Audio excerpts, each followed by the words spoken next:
Now, for our last segment, I just want to touch on two Senate races that are happening in Maine and Michigan. Now, with Maine, if you're following along, we know that Graham Platner, veteran and oyster farmer, is now running in the Democratic primary to eventually win and then challenge Republican Susan Collins, who has been the incumbent for like decades now, for an embarrassingly long time.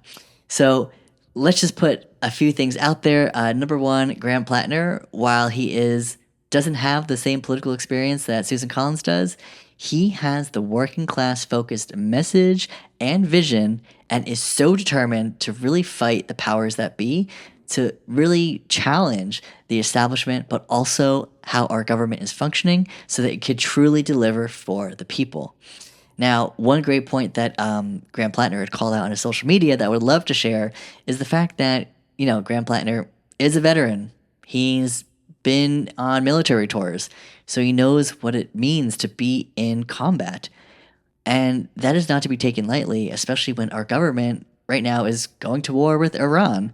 But this is also decades after we were already at war with Iraq. So Graham Platner called out how Susan Collins is one of 4 members of Congress that not only voted in support of the Iraq war in the early 2000s, but is also supportive of the current war in Iran. And out of those 4 members of Congress, Susan Collins is the only one running for re-election. Again, so the fact that even Susan Collins, like when she first was entering office, she said, "Oh, I'll be, running for Senate for 2 terms." Well, she's like several terms in now, like decades later, so she's just in it for the long game.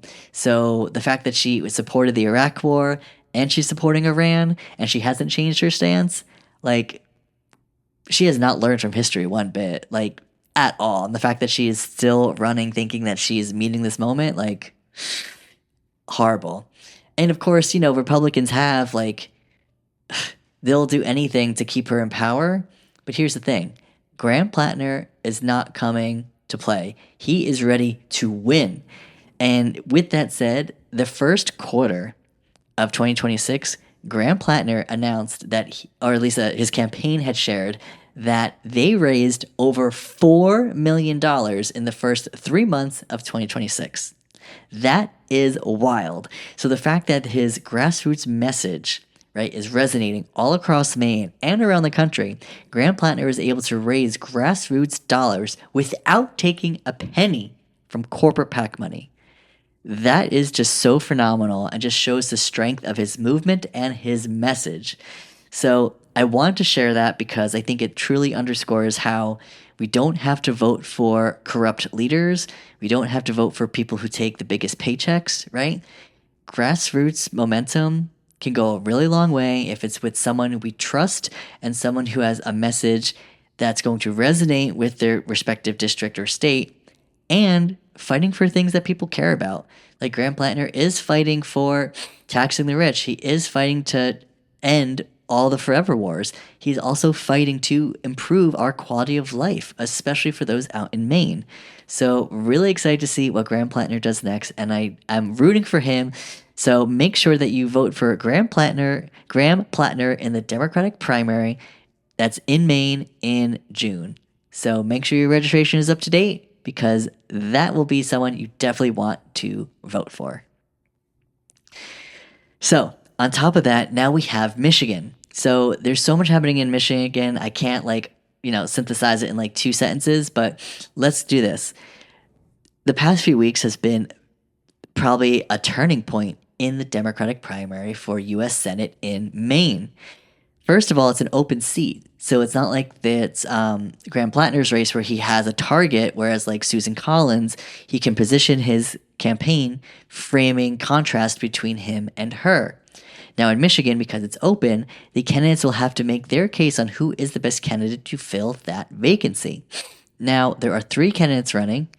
Congresswoman Haley Stevens, who is very centrist and moderate. We have Mallory McMorrow, who's been in politics for quite a long time, who is a current state senator and is very center-left. Is she a staunch progressive? No, but she has made her rounds, being an effective legislator during her time in office. And then there's Abdul El Sayed, who is very, very progressive and who has also run for governor in the past. So the fact that he is running now as for U.S. Senate statewide, this gives me hope that this time around, this progressive will actually win the primary. So Haley Stevens, not relevant to this conversation. So with Mallory McMorrow, however, her claim to fame was like a video going viral back during Trump's first term, where she was calling out like the contrast with his, inhumane and unjust policies, and how she as a woman, but also with LGBTQ support, right? How she was really going to fight back on across social issues to really fight back against Trump. But even doing so in Michigan, which is like very much a swing state that also went for Trump in 2024, right? She's been able to really thread the needle between, a lot of more centrists, voters, but also with, a small progressive base in her district. And with that said, she's been trying to really, elevate herself as a progressive. Long story short, it hasn't really worked. Now, for instance, she's taken the political integrity pledge, something that Abdul El Sayed has taken first. Basically, this pledge says a few things, like number one, you'll reject all corporate PAC money. Number two, you'll ban members of Congress from trading stock should you win.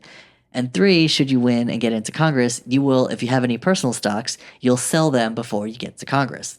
So those are great principles that I think all candidates running for Congress should stand on. But El Abdul Sayed and Mallory McMorrow are the only two Senate candidates in the Democratic primary who took the pledge. Now, the other thing too is that Mallory McMorrow has recently, shared a video about like fighting against the policy that would actually increase pricing surveillance. Basically, if someone like went to the store and they had their phone on them, right, and there was like tracking devices within the shelving units or even just like within the store, it would allow the store to then charge different prices, even higher prices for the customers based on what it would predict or like surmise as the amount of money that you're potentially willing to pay. So it may charge like you a higher price than someone else because it thinks that like there are certain signals that you're showing that warrant you that you'll most likely be able to afford the higher price. Like that type of technology is so harmful, and Mallory McMorrow was calling it out, saying like we need to like fight this.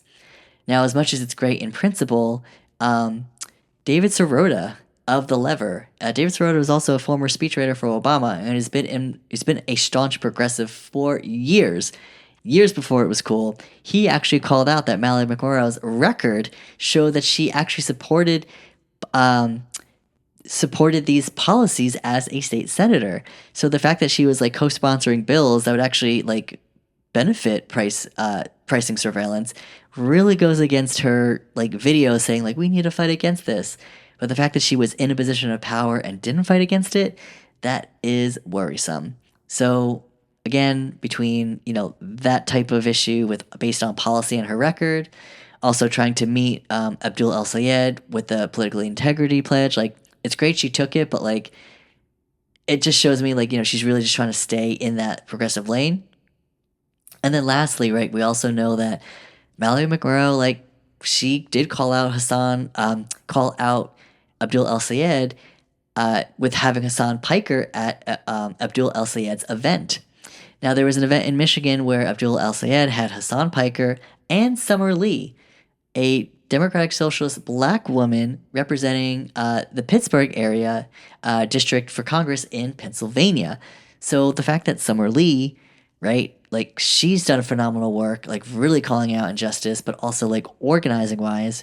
So really great to see her throw her support behind Abdul El Sayed, in addition to Hassan Piker, getting that national attention, elevating El Sayed in this Democratic primary. And because of that, right, the fact that Mallory McMorrow was saying, oh, well, Hassan Piker is anti-Semitic and he's said some horrible things, and the fact that Abdul El Sayed would even associate himself with him, right, really trying to like make, they have the saying like, don't let one bad egg spoil the bunch. Well, she's trying to make like that one quote unquote bad egg, Hassan Piker, spoil, Abdul El Sayed's campaign. And we know that's not the case. So the fact that, again, like Mallory McMorrow is really trying to like try to be that progressive lane, but she's still very much in the middle, making this like disingenuous attack against Abdul El Sayed. Like, does she really need to be doing that? Like, no, just like focus on policy, stay positive, right? Like, Hassan Piker has said bad things, but I would guarantee you, like, all of us have friends who probably have said things we disagree with. All of us have probably like evolved as human beings where like you may not have been as informed on certain opinions or even language, but then since then have maybe changed and learned. And like, yeah, Hassan, I don't agree with everything Hassan says. I think most people don't agree with everything he says. But at the end of the day, it's like, is he fighting truth to power? Yes. Is he like staying very focused on a progressive vision? Yes. Is he fighting for the working class and making sure that the billionaires and the rich pay their fair share? Yes. So like these are all good things. And I think this also speaks, this primary in particular speaks to what Democrats need to learn. And that is the purity politics has hurt the left so much because as much as we try to adhere to these really specific principles and tenets, humans are not perfect and we cannot be put in boxes all the time. So if Mallory McMorrow is trying to say, well, he said this and he's bad for the campaign, fine, that's his personal choice and that's him as a person. But Hassan's not running for elected office. But also, like, there are voters with Hassan's viewpoints that all those candidates will need to win over. And Abdul El Sayed is the only one willing to listen. And Abdul El Sayed, he's doing great. He is willing to talk to anyone, listen to anyone, meet them where they're at, go on different podcasts, or speak at different events, right? He will do what he needs to do in order to really get his message out, but do so while standing on values. Honestly, I think the one thing that may hurt Abdul El Sayed is how he's leaning into his more influencer podcast type of persona. While it makes him more personable to connect with an outside audience, right? We also saw Kat Abu-Ghazaleh do this, where when it comes down to the optics of a qualified U.S. senator who comes across as experienced versus an outside candidate who needs to make that transition, right? Kat Abu-Ghazaleh, she did a phenomenal job organizing, and she only lost her election by 4,000 votes. I think if she came across as a more of a stateswoman, but also as a more serious like candidate for Congress, optically, I think she really could have, moved the needle even with a smaller. She could have lost by a smaller margin, and she would have gained more votes from people looking for that, right? That's why they went with Daniel Biss, who had a record, who's been in politics longer, right? Like she probably could have won it if she just changed the way she kind of ran her campaign and presented herself on the campaign trail.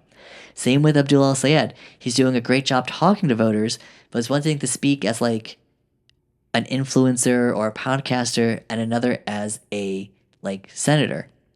Now, granted, the Michigan primary is in August, so he has plenty of time to work through his campaign style and really meet voters where they're at. At the end of the day, I think between then and now, as long as there's no major issues or errors, he is on track to win. He's not ahead in the polls right now, but he can get there. Give it over the summer for him to keep organizing. And Mallory McMorrow, well, we need to take a closer look at her record. And if Abdul El Sayed can persuade enough people to say, why vote for Mallory McMorrow, who's like kind of moderate, kind of progressive, that sounds good, but keep them in the solid progressive camp, right? Because Abdul El Sayed, he's running on Medicare for all, tax the rich, protect immigrant communities, abolish ICE, right? All of the progressive, like, policy standpoints that is very much valued and needed that this moment requires. So I'm really rooting for Abdul El Sayed. And listen, I'll be honest. When Abdul El Sayed first entered this race, I did not think he was going to win. I was like, if anyone remembers the Democratic primary in, I believe, 2018, when he ran against Gretchen Whitmer in the Democratic primary, now granted, it was an open primary, and like Whitmer was also like, she wasn't like the governor yet. So at this point, it's like, if you saw the map, like Abdul El Sayed, he literally won like a few blue pockets, like really small areas in the urban centers, but the entire state went for Whitmer. Like it was like pretty crushing. Like it wasn't a close race. So when I saw that, I was like, oh, he's going to run again. Damn, like he's going for it, but hey, best of luck. You never know. But here we are. Abdul Sayed is within 5 points in the polls under Mallory McMorrow. So, and it's only April. So he has plenty of time to organize, get his message out, really, come across as a more like solid, like United States senator. And like, listen, Graham Platner, he's coming across as a very solid candidate. And how can an oyster farmer in Maine and a podcaster who's also a doctor, Abdul Sayed, in Michigan, how can they win? Look at how Mayor Mamdani won. Mayor Mamdani had the experience of being a state assembly member to know how to handle political questions, how to be personable, but also treat everyone with respect. Even Graham Platner, he focuses his negative energy on Susan Collins, just like how Mayor Mamdani, or at the time during the primary, Zohran Mamdani, State Assembly Mamdani, focused his energy on former Governor Cuomo, the negative energy. And as long as Abdul Sayed can do a really solid job staying positive, focus his negative critiques on policy, like focus on the actions of McMorrow, especially her record, but not as McMorrow as a person. Like, same with Haley Stevens. Like, as long as you're talking about the actions or the policy, that will resonate much better with voters. But also coming across as confident, not arrogant. Coming across as well-informed, not like I know it all. Like, I'll be, like, to be frank, like, he's done some interviews, I think on local press, where, like, he'll kind of reframe the questions that the interviewers ask him, or even, like, the press will ask him. And, like, while it is sharp and it's quick, and that's, like, to be applauded, that's great, you can think quick on your feet. But I'm not thrilled that sometimes it gets too sharp, too sarcastic, and sometimes it's not going to resonate with voters who are middle of the road, who want to who they want to be embraced by your campaign. So when someone kind of speaks with that level of like authority that's more like demanding or sarcastic than like embracing, welcoming, and warm, it kind of puts that barrier up, and that's how someone could potentially lose votes. So I really hope Abdul Sayed focus on the messaging, watch the tone, just really try to stay like positive the entire time. Graham Platner's always been positive about, who he's speaking with. Same with Mayor Mamdani, like always positive. Like that's gonna resonate well. So like, just pick your battles, pull the punches, but make sure when you do stand on principle that you're strong, the policy is informed, and that is how eventually the organizing will follow. Start with the core, with a strong core, and then from there, the positive vibes will reverberate, because when people see strong confidence being positive, that will resonate well in the electorate. So I'm super excited to see how Abdul Sayed, continues to run his campaign well into the August primary and potentially win. So I'm rooting for Abdul Sayed. I wish him and his campaign the best of luck, and I cannot wait to see who is the ultimate winner for the August primary for the United States Senate for the next United States Senator from the state of Michigan. And that's our show. Thank you so much for tuning in to Not Suitable for Democracy. If you like what you heard and want to learn more, then make sure to subscribe to Not Suitable for Democracy on Apple Podcasts, Spotify, and YouTube. You can also follow along for more news, updates, and content on Instagram and TikTok. I use the same handle for both, so make sure to follow along at NSFD_pod.